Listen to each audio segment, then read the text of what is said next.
여러분들 혹시 전투 차량, 전차하면 어떤 이미지가 떠오르시나요? 전차?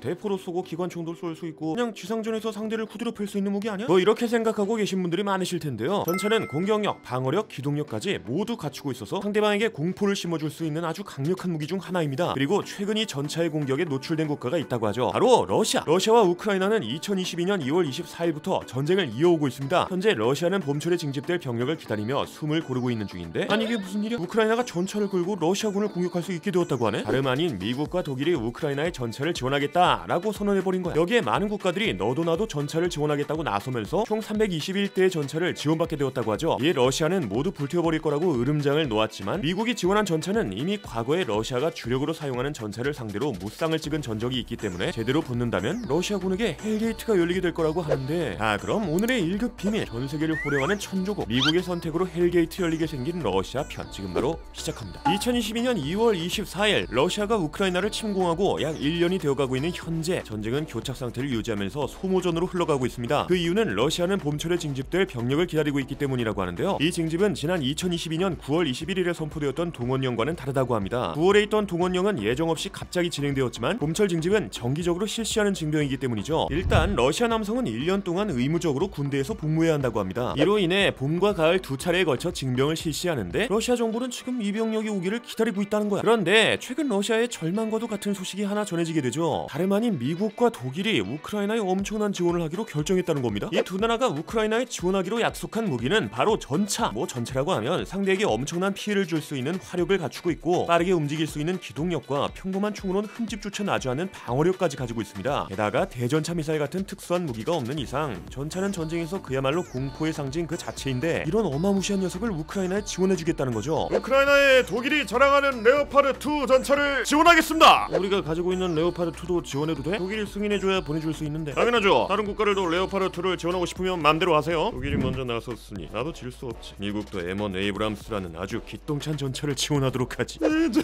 믿고 있었다고. 러시아 새끼를 다 뒤졌어. 뭐가 짓다고 입 벌려. 기관포 들어간다. 이렇게 2023년 1월 24일에는 독일이 우크라이나에 레오파드2 전차 14대를 지원하고, 해당 전차를 보유한 다른 국가들이 우크라이나에 지원하는 것도 허용하기로 했습니다. 그리고 바로 다음 날인 2023년 1월 25일 미국도 M1 에이브람스 전차 31대를 지원하기로 했죠. 아무래도 군사강국인 미국과 독일이 지원을 약속하다 보니 다른 나라들도 너도 나도 전차를 보내겠다는 의사를 밝혔다고 하는데요. 여기에는 레오파드2를 비롯한 각국의 주력 전차들이 포함되어 있었죠. 2023년 1월 27일 주 프랑스 우크라이나 대사인 바딤 오멜첸코의 말에 따르면, 여러 국가에서 우크라이나에 지원하기로 약속한 전차는 모두 321대. 이건 2023년 1월 24일에 우크라이나의 볼로디미르 젤렌스키 대통령이 러시아를 물리치기 위해 필요하다고 말한 전차 300대를 충족시켜버리는 수준이었죠. 이렇게 자신이 요구한 전차 지원을 며칠 만에 약속받으면서 젤렌스키 대통령은 쌍수 들고 환영하고 있다고 하는데요. 이건 승리를 향한 중요한 발걸음이다 라고 말하면서 지원해준 국가에 대한 감사 인사를 돌렸다고 합니다. 그런데 이 상황은 러시아 입장에서 봤을 때 시간 좀 끌어보려 했는데 갑자기 자기 발등에 불이 떨어진 거잖아요. 그러다 보니 러시아는 다른 나라들이 우크라이나에 전차를 지원하는 것은 명백한 도발 행위다 라면서 비난을 이어갔습니다. 여기에 더해 아무리 미국과 독일의 전차라고 해도 불에 타는 것은 똑같다면서 그저 비싸기만 한 전차를 따위는 다 파괴해버리겠다는 입장을 밝히기도 했죠. 아니 그래도 미국이랑 독일에서 지원한 무기인데 화력이 어마어마하지 않을까? 러시아는 어디서 나오는 자신감이야? 라고 생각하시는 분들이 많으실 것 같은데요. 러시아는 현재 주력 전차로 T-90이라는 녀석을 사용하고 있다고 합니다. 그리고 이 T-90은 3세대 전차라고 알려져 있죠. 3세대 전차의 특징으로는 사격 절차를 반자동적으로 수행하는 우수한 사격 통제 장치, 복합 소재를 활용해 단단한 복합 장갑, 짧은 시간에 여러 목표와 동시 교전할 수 있는 헌터 킬러 능력이 있다고 하거든요. 그런데 러시아의 전차가 보여주는 모습은 이에 훨씬 못 미친다고 하네. 우크라이나군이 직접 집계한 발표에 따르면 전쟁이 시작되고 2022년 10월 말까지 파괴된 러시아군의 전차는 무려 2672대. 3세대 전차다 뭐다 하면서 위풍당당함을 뿜뿜 드러냈지만, 현실에서 T-90은 우크라이나군의 대전차 로켓에 속수무책으로 당하면서 이게 정말 3세대 전차가 맞나 싶은 모습을 보여주고 있다고 합니다. 심지어 최근에는 하도 전차가 많이 파괴되다 보니 소련 시절에 사용하던 T-62까지 전장에 동원하고 있다고 하죠. 하지만 이마저도 러시아군은 전차를 단독으로 운영하면서 정찰에 소홀히 했고, 우크라이나에서 띄운 드론에 대응하지 못하는 무능력한 모습을 보여주고 있다고 합니다. 이런 모습을 보면 러시아가 미국과 독일 전차를 파괴하겠다라고 자신감 있게 이야기한 것이 말뿐인 건가 라는 생각이 드는데, 최근 미국과 독일이 우크라이나로 지원하겠다고 발표한 전차의 스펙을 살펴보게 되면 러시아가 진짜 말뿐이었구나 싶을 정도의 압도적인 스펙을 가지고 있다고 하죠. 미국의 M1 에이브람스와 독일의 레오파드2 두 전차 모두 3세대 전차로 개발되었지만 꾸준한 개량을 통해 3.5세대로 분류되고 있습니다. 3.5세대 전차라고 하면 3세대 전차의 개량판이긴 해도 3세대보다 압도적인 능력을 갖추고 있다고 하죠. 있는데요. 더욱 정확한 사격 통제 장치와 튼튼한 복합 장갑을 가지고 있는 건 기본 중에 기본이고 능동 방어 체계를 갖추고 있어 대전차 무기를 비롯해 급적 폭발물 등을 탐지하고 회피할 수 있다는 거야. 실제로 걸프 전쟁 당시 M1 에이브람스 전차는 압도적인 성능을 보여주었다고 하는데요. 또 수백 대로 이라크군의 T-72와 T-62를 포함한 전차 3,000대 이상을 격파했다는 겁니다. 반면 미군의 에이브람스 전차의 손실은 8대였다고 알려져 있죠. 이렇게 3.5세대 전차는 이전 세대 전차에 비해 급이 다르다고 할 수 있는 건데 심지어 러시아는 아직도 M1 에이브람스에 두들겨 맞았던 T-72를 운영 중인 상황이죠. 이건 러시아 입장에서는 진짜 덜덜 떨리는 상황이 아닐 수가 없는 거지. 이런 전차를 포함해서 무려 321대의 전차가 지원된다고 하니 우크라이나와 러시아 사이의 전황이 완전히 뒤바뀌어 버릴 수 있는 상황인 거죠. 아니 전황을 뒤엎어버릴 전차를 가지고 있었으면서 왜 이제까진 지원을 안 한 거야 라고 생각하고 계신 분들이 있으시겠지만 현실적으로 미국과 독일은 전차 지원을 쉽게 결정할 수 없었다고 합니다. 왜냐? 전차를 지원하는 건 지금까지 해왔던 방어 차원의 장비를 지원하는 것과는 전혀 다르기 때문이라고 하죠. 지금까지 서방 국가들이 우크라이나에 제공했던 무기들은 모두 방어용 무기로 알려져 있잖아요. 뭐 우크라이나에서 사용하고 있는 대전차 미사일 제블린만 하더라도 한 발의 전차를 고철덩어리로 만들어버릴 수 있는 무기지만 결국은 러시아의 공격을 막기 위한 수단이라고 볼 수 있습니다. 하지만 전차는 애초부터 상대방을 공격하기 위한 장비라고 할 수 있는데요. 높은 방어력을 갖추고 있긴 해도 수비가 주된 목적이 아닌 더욱 오랫동안 공격적으로 적에게 타격을 주기 위한 용도이죠. 결국 미국과 독일이 우크라이나의 전차를 지원하게 된다면 전쟁이 확전될 수 있다는 거잖아요. 그러다 보니 이 두 나라는 우크라이나의 공격 무기를 지원하지 못하고 있던 것이었죠. 하지만 전쟁이 교착 상태로 흘러가면서 이 악몽이 언제 끝나게 될지 알 수 없게 되었고 전쟁으로 인해 발생하는 피해가 끊이지 않으면서 미국과 독일도 가만히 보고만 있을 수 없었습니다. 게다가 우크라이나와 러시아의 전쟁은 전 세계적으로 심각한 경제 위기를 유발하고 있잖아요. 2022년에 한창 기름 가격이 폭등해서 난리가 났던 것도 다 우크라이나와 러시아의 전쟁 때문이니까. 또 우크라이나는 러시아에 비해 군사력이 많이 뒤떨어지는 것은 사실입니다. 그럼에도 우크라이나가 지금껏 버텨올 수 있었던 이유는 우크라이나군이 목숨 걸고 열심히 싸워준 덕분이기도 하겠지만 사실 다른 국가들이 우크라이나에 지속적으로 지원을 해준 영향도 무시할 수 없죠. 그런데 이 전쟁이 계속되면 지원해주는 국가들도 힘이 들 수밖에 없는 거잖아요. 이로 인해 그동안 서방 국가들도 전차를 지원하면 안 되겠냐라는 뉘앙스로 미국과 독일에 제안을 해왔다고 합니다. 특히 폴란드는 독일 정부에 당장 레오파르 2를 지원해야 한다고 주장한 사실이 알려지기도 했죠. 결국 미국과 독일이 우크라이나의 전차를 지원하기로 약속한 상황이다 보니 앞으로 우크라이나에 321대 전차가 지원될 경우 러시아는 엄청난 위기를 겪게 될 거라고 합니다. 먼저 앞에서 러시아는 봄철 징집 병력을 기다리는 중이라고 설명해드렸잖아요. 러시아는 당분간 교착 상태를 유지하면서 징집 병력이 도착하면 그때 다시 진격을 시도하려고 한다는 건데 갑자기 우크라이나가 평범한 전차도 아니고 세계에서도 인정받는 미국과 독일의 전차가 포함된 321대 전차를 이끌고 온다? 그러면 러시아군에게는 거기가 지옥인지 아니면 현실인지 구분조차 안 될 헬파티가 펼쳐질 수도 있다는 거죠. 심지어 러시아는 벌써 많은 전차가 파괴되어 옛날에 쓰던 전차를 동원할 정도라고 하니 질적인 측면에서 상대가 되지 않을 확률이 높다고 합니다. 결국 러시아는 우크라이나의 영토에서 후퇴해야 할 거라는 분석이 나오고 있죠. 만약에 이런 일이 발생한다면 지난 영상에서 살펴봤던 것처럼 러시아의 붕괴로 이어질 가능성도 무시할 수 없게 될 겁니다. 물론 이런 상황은 어디까지나 가정을 한 상황이다 보니 실제로 이런 일이 벌어질 확률은 낮습니다. 일단 전차가 우크라이나에 전달되고 훈련까지 마치려면 적어도 수개월이라는 시간이 걸릴 것으로 보이기 때문이죠. 게다가 미국의 M1 에이브럼스는 다른 전차보다 운용이 까다롭다고 하는 만큼 신속하게 러시아를 공격하기는 어려울 거라는 분석이 적지 않습니다. 이로 인해 사람들은 제대로 된 전투는 봄이 오고 나서야 이루어질 거라고 보고 있죠. 이때가 오면 우크라이나 입장에서 상황이 꽤 귀찮아질 거라고 보는 사람도 있는데요. 왜냐? 얼어붙었던 땅이 녹으면서 라스푸티차 현상이 발생하기 때문이죠. 여기서 말씀드린 라스푸티차란 날씨가 풀리거나 가을 장마가 이어지는 봄이나 가을철에 토양이 진흙으로 변하는 현상입니다. 주로 우크라이나, 러시아, 벨라루스 등에서 나타난다고 하죠. 실제로 러시아는 이미 전쟁 초기에 라스푸티차로 인해 발이 묶였던 적이 있었지만 이번에는 우크라이나를 괴롭힐 수 있다는 주장이 지배적입니다. 그러나 이 진흙탕이 우크라이나군만 괴롭히는 건 아니잖아요. 당연히 우크라이나에 주둔하고 있던 러시아군에게도 피해를 줄 겁니다. 게다가 라스푸티차가 1년 내내 지속되는 것도 아니다 보니 결국 우크라이나가 전차의 질적인 측면에서 우위를 가져갈 수 있는 상황이죠. 그리고 우크라이나는 이미 러시아의 전차를 상대하면서 러시아 전차가 보여줬던 안일한 점들을 모두 파악한 상태라고 하거든요. 우크라이나는 이런 점들을 통해 더 효과적이고 위협적으로 전차를 운용할 수 있다고 합니다. 뭐 이것만 해도 러시아에는 정말 불편한 소식이겠지만 여기서 더 문제가 되는 것은 앞으로 세계 각국이 우크라이나의 전차를 시작으로 다른 것들까지 지원할 가능성도 있다는 것이었죠. 실제로 젤렌스키 대통령은 우크라이나에 전투기도 필요하다고 말했다고 합니다. 이에 대해 미국과 독일은 아주 단호하게 노를 외쳤지만 프랑스는 지원을 배제하지 않는다면서 가능성이 있음을 보여주었죠. 내가 형님들 전차 지원해줘서 진짜 고마운데 이왕 하는 거 쿨하게 전투기도 주면 안 될까요? 이 새끼가 전차 지원해주면 감사합니다 하고 얌전히 있을 것이지. 뭐? 전투기? 절대로 안 되지. 왜 나한테 안 물어보지? 이봐, 난 조건만 맞으면 얼마든지 쌉 가능이야.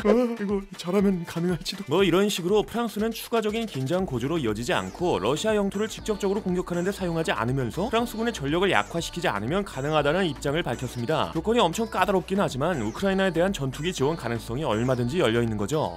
아직도 러시아는 시간을 끌면서 종전할 생각이 없어 보이는 가운데 서방의 지원을 받은 우크라이나가 어떤 행보를 보일지 지켜봐야 할 것 같네요. 자, 그럼 전차 지원으로 전쟁이 확전되지 않기를 바라면서 오늘의 1급 비밀 마치도록 하겠습니다. 다음에 또 다른 이야기를 담은 서류 1급 비밀 파일을 들고 다시 찾아오도록 하겠습니다. 감사합니다.